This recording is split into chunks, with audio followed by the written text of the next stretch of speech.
This is the last surviving centaur in the forest. All the centaurs have been enslaved and wiped out by the forest goblins. I rely on Soft Rice King's talent to successfully gain the favor of the centaur girl. Originally, I planned to unite with the centaur tribe to attack the goblin tribe in the forest together. Now it seems that I can only cooperate with this one centaur girl. I now look like a goblin. I can easily infiltrate into the goblin tribe. Little Chirp's sister can also hide in my shadow and sneak in with me. The centaur sister watches Little Chirp's sister enter my shadow. She also wants to go in, but only those who have made a contract with me can do it. The centaur sister said that she is willing to do anything as long as it helps her seek revenge. Now I can only contract with one monster, but I have another way. That is to wear a collar and pretend to be my slave. The centaur sister becomes alert when she sees the collar, as it represents enslavement. Erase, mind, curse. I explained to her that the curse on this evil item has disappeared.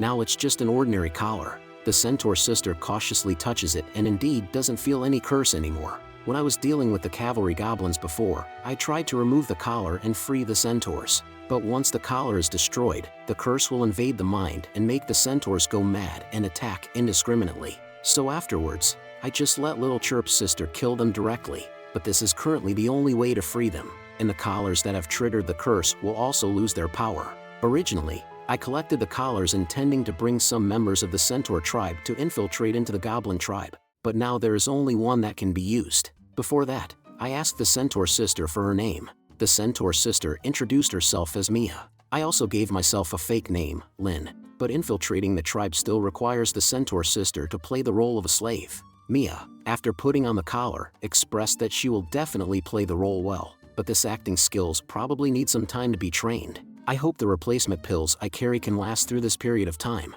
On the 35th day of the expedition, many goblins came to the Thunder tribe for pleasure. However, the goblin guarding the gate took the opportunity to extort wealth from them. He demanded gifts from every goblin who wanted to enter the Thunder tribe, and those goblins who were not wealthy would be rejected and punished by him. Not only is the goblin guarding the gate greedy, but he is also extremely lecherous. When he saw the goblin mother and daughter, he even wanted to take them as his slaves. Coincidentally, this was reported by his subordinates. They saw a very wealthy goblin with a centaur slave. Of course, they were talking about me. As expected, we were stopped by him. The goblin gatekeeper was greedy and lecherous. Seeing me with a centaur slave, he wanted to extort money from me. Fortunately, I used a substitute pill in advance and transformed into the appearance of a forest goblin messenger. The gatekeeper directly stopped us and lectured the great shaman said banned lowly commoners from setting foot on the noble land of the Thunder tribe. It seems that any race with wisdom will develop inequality in classes. At this moment, the mission system suddenly prompted, even lowly commoners have anger.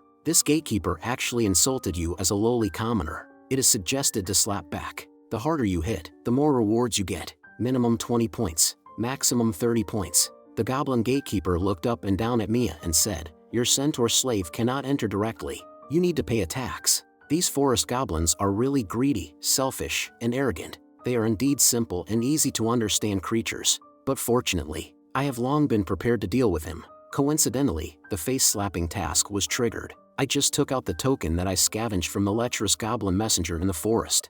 The goblin gatekeeper was also frightened when he saw this token. He thought to himself that those who can become goblin messengers are all nobles. Beside me was the goblin lackey who was still shouting ignorantly. He was directly kicked open by the goblin gatekeeper. Immediately, he nodded and bowed to me. The neutral attribute panel changed to friendly. I glanced at the goblin family that had been bullied by them. I let them follow me into the tribe. The goblin gatekeeper also showed us favor and let us in. After entering, I looked at the system panel and found that the face-slapping task just now was not completed. Could it be that this face-slapping task requires me to really slap someone? I'm just an ordinary messenger. I wouldn't do something so reckless. Anyway, it's just a small task. I'll put it aside for now. Thunder tribe is the largest goblin tribe. It is divided into 3 levels. The bottom level is the civilian goblins without combat power, responsible for the endless work for the tribe. The second level is the residence of goblin soldiers with combat power. The third level is where the noble goblins live. They don't need to work and can enjoy everything.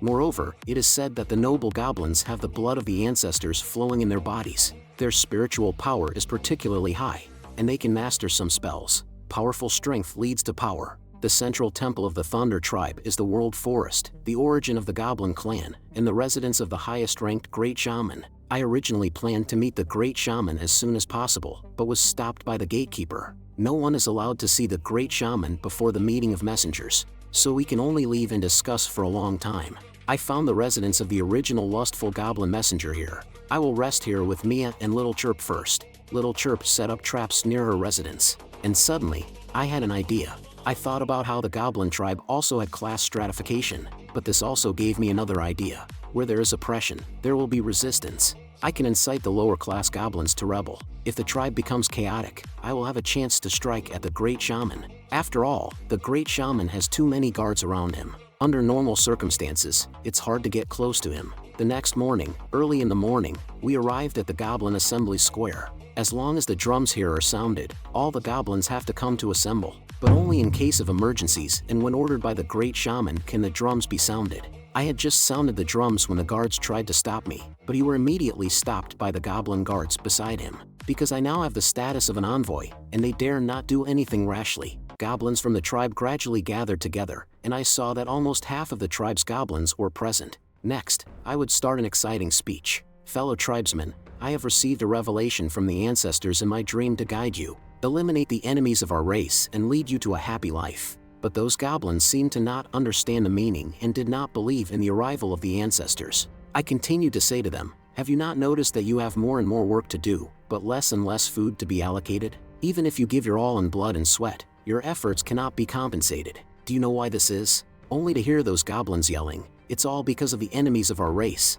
I immediately scolded, wrong. It is all caused by unfairness within our tribe. But those goblins who listened still didn't understand where the problem was. It seems that I overestimated their intelligence. I turned around and secretly searched for a recommendation from my assistant for a persuasion item below 50 points, but the system showed that there were no such items. Seeing this, I had to remove the price limit. Just show me the cheapest one. Then a 70-point item appeared on the screen, but I only have 60 points now. Where can I gather these 10 points? At this moment, I suddenly heard a familiar voice. Isn't this the guard who gave me the face-slapping task when I first entered the tribe? Perfect timing. Take my punch in the face. I punched the goblin guard in the face. The goblin guard was infuriated and furious. Luckily, I timely exchanged for an item that enhances persuasion. I angrily reprimanded the goblin guard for their shameless behavior of hoarding wealth, using the item as a catalyst. This sparked resonance among many commoner goblins. The noble goblins hesitated to intervene in the situation with the guard. The goblin guard was surrounded by the resistance of the commoner goblins. At this moment, a goblin shaman suddenly appeared in the crowd. It is said that this is the most outstanding shaman among the younger generation, the successor of the great shaman. However, due to being addicted to drinking and lust, he has become weakened by emptying his body. Unfortunately, the one who came was not the great shaman. The goblin guard saw the shaman coming and hurriedly reported me. I continued to incite the lower class goblins with the help of the item, shaking their beliefs. Even the female goblins were charmed by me. Under my continuous incitement, the goblins gradually believed in my words. Seeing this, the shaman quickly called the guards to come and subdue me, but was stopped by arrows shot by Mia. I continued to incite the lower class goblins against the injustice and exploitation of the nobles. The shaman was anxious and kicked the guard to stop me. The exploited commoner goblins who worked hard but couldn't even eat enough and whose families were slaves for the nobles. The nobles were immediately displeased after hearing my words. I saw that the goblins were about to be persuaded by me and I continued to add fuel to the fire. But at this moment, the goblin cavalry was finally about to take action, only to be blocked by the commoner goblins. It seems that they have been persuaded by me. The shaman ordered to kill all the commoner goblins blocking the way, but the maternal goblins stopped them, including some noble goblins among them. The goblin cavalry dared not to take action as they saw their mothers among the commoner goblins, thanks to the long-term oppression of the noble goblins. However, at this moment, I thought of another plan, methods that can provoke their anger. I raised my hands and walked towards them, willing to surrender. Please, Shaman Jiet, lock me up, saying it was to protect everyone from goblin infighting caused by me. The low-level goblins were moved to tears when they heard it. The maternal goblins were even more devoted and angrily warned Shaman not to harm me. They immediately chopped him when he dared to hurt me. I voluntarily extended my hand for Shaman to take me away, but after listening to the words of the maternal goblins, Shaman was furious. However, he did not immediately lay hands on me due to fear of public anger. He just ordered the goblin guards to lock me up in the dungeon, but all of this was part of my plan. On the other side of the Goblin War, Ecchi and his team were planning how to attack the forest goblin stronghold. But at this time, Ecchi received news that Captain Min, who had gone to seek support from the Centaur tribe, had discovered that the Centaur tribe had already been wiped out by the forest goblins. Ecchi did not expect the forest goblins to be so formidable. The plan to join forces with the Centaur tribe would have to be reconsidered. Without support, they could only raise the overall strength of the ancient god warriors. Although Ecchi did not want to do this, it was the only way now to have everyone contribute their excess points to help those without points arm themselves. A few days after I was locked up in the dungeon, Shaman, who had locked me up, came to visit me. Looking at me in a miserable state in the dungeon, Shaman proudly said to me, "The great shaman already knows about your actions and is preparing to publicly execute you after eradicating the enemy of our race. Although I cannot kill you now, I can still torture you." Seeing his proud expression, I remained calm. As the goblin shaman pulled out his whip to flog me, I directly signaled Little Chirp to take action from the shadows. The goblin shaman hadn't realized what was happening when Little Chirp swiftly raised her knife and struck. The goblin shaman, who almost died under Little Chirp's blade, had a terrified expression as he touched his own face, unable to believe that he was still alive. Immediately begged us for mercy. He thought to himself that as long as he alarmed the guards outside, he would be saved. Little Chirp directly used its silk to gag his mouth. "Quiet. I won't kill you," I said. "After all, if I escaped, it would mean admitting my guilt." The goblin shaman looked at us in terror. I asked Little Chirp to hang it up directly. I told Mia to go to the next door storage room and get back the confiscated weapons. But the goblin shaman still didn't give up and looked at us with hope, thinking that the guards outside would recognize it and come to its rescue. However, I saw through its little trick. Although all goblins looked the same to me, I decided to be safe and beat it to the point where its own mother wouldn't recognize it. The guards outside heard its screams and thought that the shaman was torturing me. After I tortured it, I made it unrecognizable. To be even more sure, I stripped it of everything it had on it. Now it should be foolproof for it to be my substitute. However, I am a kind person and can't stand to see others' hope and then watch it shatter. So, I decided to let its hope shatter ahead of time. The shaman didn't understand what I was doing, but it watched as I restored it to its enemy race, then back to its own appearance. In an instant, it felt hopeless and its spirit collapsed. Seeing it in that state, there was no need to worry about it using any magic spells. Moreover, it seemed that the accessory it was wearing was a prop that increased agility. I tried wearing it myself, but I didn't feel any difference. When I opened my attribute panel, the only change I saw was the increase in experience when using the mental upgrade prop. However, Little Chirp seemed very interested in this necklace. Since it wanted it, I decided to give it to her. After all, I had no use for it, and it would increase her affection for me. After putting on the prop's necklace obtained from him on Little Chirp, her mobility attribute increased slightly. It seems that this item is exclusive to monsters. No wonder it didn't have any effect when I wore it. From the looks of it, the items bought in the shop can only be used by myself. The items obtained from defeating monsters can only be used by monsters. Moreover, I found out that Little Chirp can also carry a small amount of items stored in her shadow. I had Little Chirp continue to store my substitute pills in her shadow. These substitute pills are really useful. Unfortunately, they can only transform me into beings that I have seen before. Otherwise, I could have directly transformed into the goblin ancestor and manifest my power. Completing the mission is an easy task. Mia, who found the weapon, also returned at this time. When she saw me transformed into a shaman, she didn't recognize me at first. I explained to her that this was a curse and it caused me to transform. Then, I used my identity as a shaman to lead Mia out of the dungeon. Although we were questioned by the guards on the way, they didn't dare to stop us due to my identity as a shaman. With the identity of a shaman, I successfully arrived at the Grand Shaman's palace. I met the Grand Shaman under the pretext of reporting my work, but he was in a state of constant enhancement and I had no chance to take action. After reporting my work, I left the palace. At the same time, on the other side of the goblin tribe, 2 ancient god warriors were captured alive by goblin soldiers.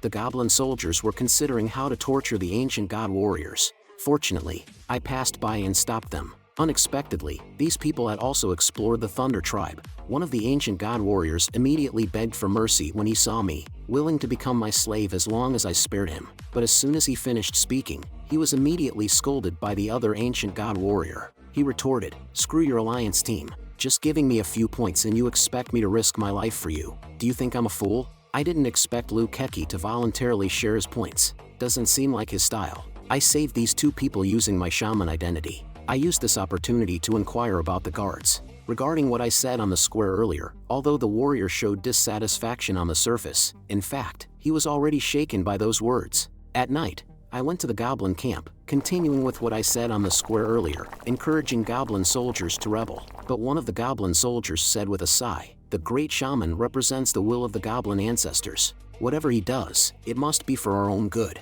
It seems that the will of the great shaman has already penetrated the minds of these goblins.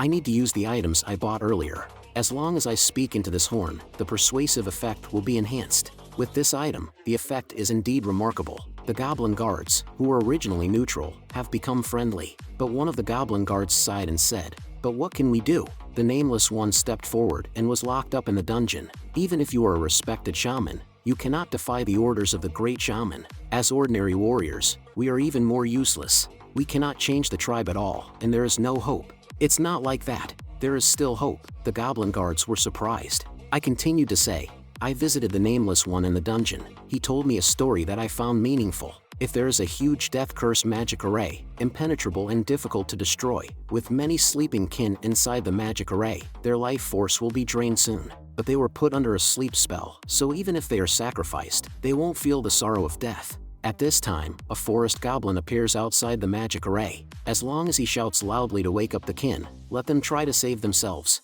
However, the possibility of self-rescue is very low, and once self-rescue fails, the awakened kin will have to endure the pain of being drained of life force. However, when faced with the questions I pose to them, they don't know how to answer. If they are rescued, they still have a glimmer of hope to survive. But if they fail, they will die in agony. They have no solution to this problem. At this point, I told them that a goblin had barged in from the outside, not just shouting from outside, but deciding to share the fate with their kin, personally awakening them. In the end, with the efforts of all the goblins, the curse of death magic array was destroyed. Is such a thing really possible? No matter how slim the possibility is, it is impossible if you don't try. No matter how small the possibility is, as long as you take action, there is hope. And the nameless goblin voluntarily walked into the magic array. He has awakened me already, and I am willing to inherit his will and awaken others. What about you? After listening to my speech, the goblin guards are willing to follow me. That's how it is. I have already reached an agreement with the goblin guards here. In the next 2 days, I kept inciting the lower level goblins. Now I only need a chance to launch a coup. Coincidentally, the maternal goblins appeared at this time. Because the shaman took me away in front of them before, they hold a hostile attitude towards the shaman I am pretending to be now. However, due to the innate talent of Soft Rice King, some of the maternal goblins are still friendly to my current identity. Originally, I planned to find an opportunity to manipulate the maternal goblins, but unexpectedly, they came to me voluntarily. Through my passionate acting and the bonus of Soft Rice King talent, I easily controlled the maternal goblins. I asked them to beat the ancestors' war drum when the time comes, and speak up for the nameless goblin together, but they are worried that they will be obstructed by male nobles at that time. I assured them that I will stand up to stop them when the time comes. They immediately looked at me with admiration, but then I quickly found the goblin nobles. I exposed their plan to them. The maternal goblins gathered as planned and marched on the square. I and the goblin guards hid in the forest, observing. Because it's not yet time for rebellion, the maternal goblin just beat the war drum. The goblin nobles arrived immediately. How could this be? Didn't the gigantic tooth shaman say he would persuade these nobles for us? But at this moment, the goblin nobles were actually part of my plan. First, let the maternal goblin provoke the conflict. Then use the goblin nobles to ignite the anger of the guard goblins. Immediately, I led the goblin guards to charge out. The maternal goblin who saw this was overjoyed, but the goblin nobles were shocked. I misjudged you. I didn't expect you to pretend and actually set a trap, trying to imprison our brethren on false charges. Those maternal goblins listened to what I said, thinking that the goblin nobles broke their promise. But in fact, I deliberately leaked the information to the goblin nobles to use them to incite rebellion among the lower class goblins. Mia, sister, take action. Mia shot an arrow and directly knocked down one of the goblin nobles. Fellow tribesmen, since we want to reason with them but they want to play tricks, then we won't reason with them. Let's storm the prison and rescue the nameless one together. The fire of mutiny has been ignited. Next, we'll see how the great shaman in the temple will respond. I led the lower class goblins to the foot of the temple. The lower class goblins below the temple were angrily shouting. Suddenly, an arrow shot at my feet. Stop right there. Move forward, and no mercy. One of the maternal goblins said. He is the tribe's most outstanding cavalry general. Wasn't he out searching for enemies of the race? Why did he come back? At this critical moment, I must maintain morale. I then used the horn to incite the lower class goblins. The lower class goblins, stirred up by me, became even more fervent in their clamor. Next, we'll see how the great shaman in the temple will respond. At this moment, the great shaman, who was performing a ritual, suddenly heard a goblin warrior shouting, "Gigantic Tooth Shaman has led a rebellion." The surrounding shamans found it hard to believe that the rebellion was led by Gigantic Tooth Shaman. Giant Wood Shaman grabbed a goblin soldier to confirm. At this moment, the great shaman interrupted the Giant Wood Shaman. "No need to panic, just answer truthfully," he said. "Although there are many commoners who have been deceived, they should not pose a threat in terms of combat power. Why hasn't Gigantic Tooth Shaman been able to suppress them? Yes, it's because in addition to the commoners at the bottom level, Gigantic Tooth Shaman has also led a group of warriors from the middle level, and many noble goblins have participated in the uprising." The shamans who heard this were furious. "Although we can summon new reinforcements no matter how many bottom-level goblins die, warriors and nobles are not easily obtained." At this moment, the great shaman threw a staff to Giant Wood Shaman. "Take the ancestral totem with you immediately," he said, "and try to preserve the tribe's strength as much as possible. As for the rest, you can decide for yourself." Gigantic Tooth Shaman was very excited to receive the totem. "Thank you for your trust, great shaman. I know what to do now." Meanwhile, outside the tribe, an ancient god warrior was observing the situation with a telescope. When he discovered that the tribe was in turmoil, he immediately notified ecchi via the intercom. What will ecchi do upon receiving the news of the turmoil? Inside the tribe, the goblins were fiercely engaged in battle. Although the elite goblin guards were well organized, the combined combat power of the bottom-level goblins and goblin warriors was formidable. Originally, the plan was to let the forest goblins fight among themselves and weaken their vitality, but unexpectedly, the combat power of these forest goblins was so strong. It's possible that with a little more effort, they could directly overthrow the great shaman. Just then, the goblins who were fighting suddenly stopped moving. "What's going on? Why has everyone stopped?" On the temple, a goblin dressed like a shaman slowly descended. "The ancestral totem has arrived. Stop all actions. Next, I will announce the divine decree on behalf of the gods." The great shaman listens to the divine decree. The judgment result has been issued in advance. The unnamed is innocent and released. I only knew when I saw the system panel. This is a goblin shaman, and he's very hostile towards me. Hearing the news of the unnamed's innocence, the goblins instantly lost their rebellious intent. I didn't expect the great shaman to do this. He undermined their motivation to rebel. If he succeeds, all my efforts will be in vain. I saw the shaman continue to speak as he walked down. "The great ancestor knows everything. There will be no misjudgment. But you caused trouble before the result came out. Fortunately, the great shaman is merciful and forgives you. Go home quickly." Upon hearing this news, the goblins began to worship the great shaman. Indeed, the respect of these goblins for the great shaman is ingrained. Even if they know the great shaman made a mistake, they would only think that someone deceived the great shaman. Arguing with them at this time would only backfire. So I decided to go with the flow. "Please wait, everyone. We can celebrate the innocence of the unnamed after he comes out, then we can leave. Let me personally go in and bring the unnamed out." But the guards at this time disagreed. "Don't push your luck. The great shaman has already forgiven you, and yet you want to celebrate for a criminal?" Upon hearing this, I immediately retorted, "Since the great shaman has said that the unnamed is innocent, are you questioning the great shaman?" The goblin guards were speechless by my rebuttal and reluctantly agreed to my request. The Giant Wood Shaman personally led me into the prison. When we reached the depths of the dungeon, I immediately called out for Little Chirp to come. She directly ended him with a single strike. Then, in the gaze of many goblins, I emerged from the dungeon with the Gigantic Tooth Shaman in a completely defeated state. Roaring in anger, I said, "The unnamed prisoner is dead. He was tortured and killed by the shamans. He was unfairly killed by this tribe." The death of the unnamed prisoner shocked everyone. Even the goblin guards were incredulous. No one had interrogated the unnamed prisoner before. I planned to use the death of the unnamed prisoner to once again incite the fury of the lower-class goblins and reignite their rebellious spirit. Under my instigation, the internal strife among the goblins erupted again.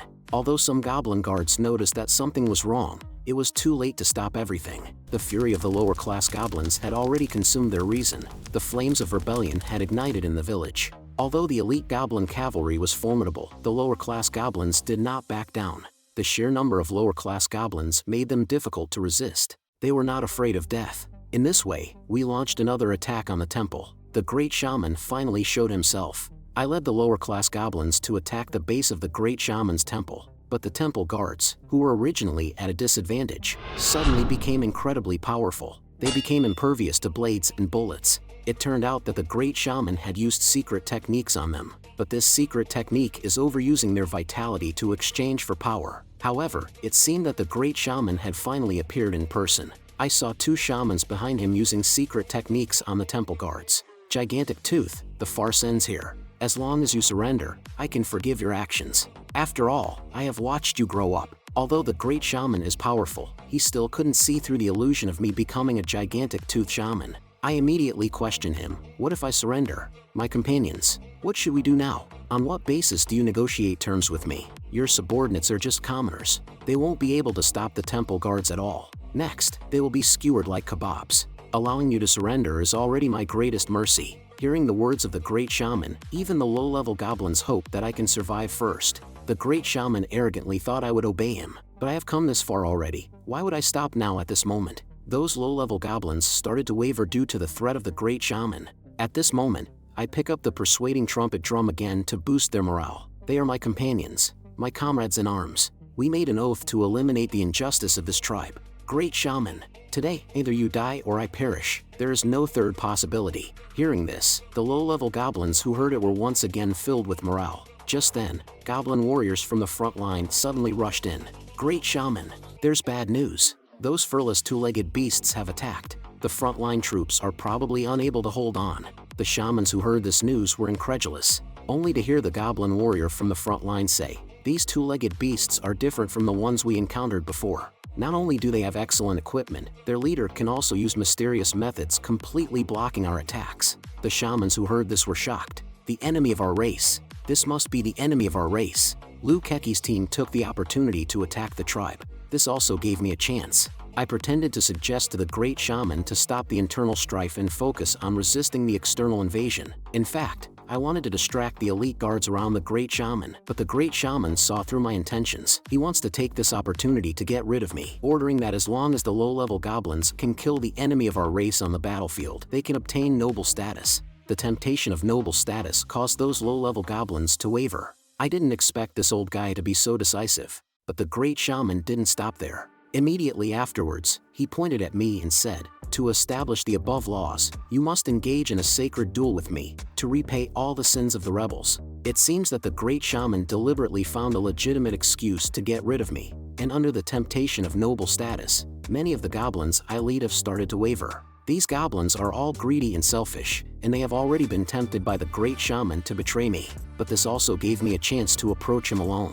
"Alright, I accept your duel invitation." Upon hearing that I accepted the challenge, loyal lower-ranked goblins immediately rushed out to stop me, knowing that the great shaman is powerful and that he wants to kill me in the name of the duel. They tried to persuade me not to go, but I, prioritizing the overall situation, was willing to sacrifice myself for the safety of the tribe. They didn't expect me to be so great, and even the goblins who originally wanted to betray me felt guilty, urging me to stay. Even the guards of the great shaman were moved by my actions. At this moment, I am seen as the savior in their eyes. Can I defeat the great shaman and win in the end?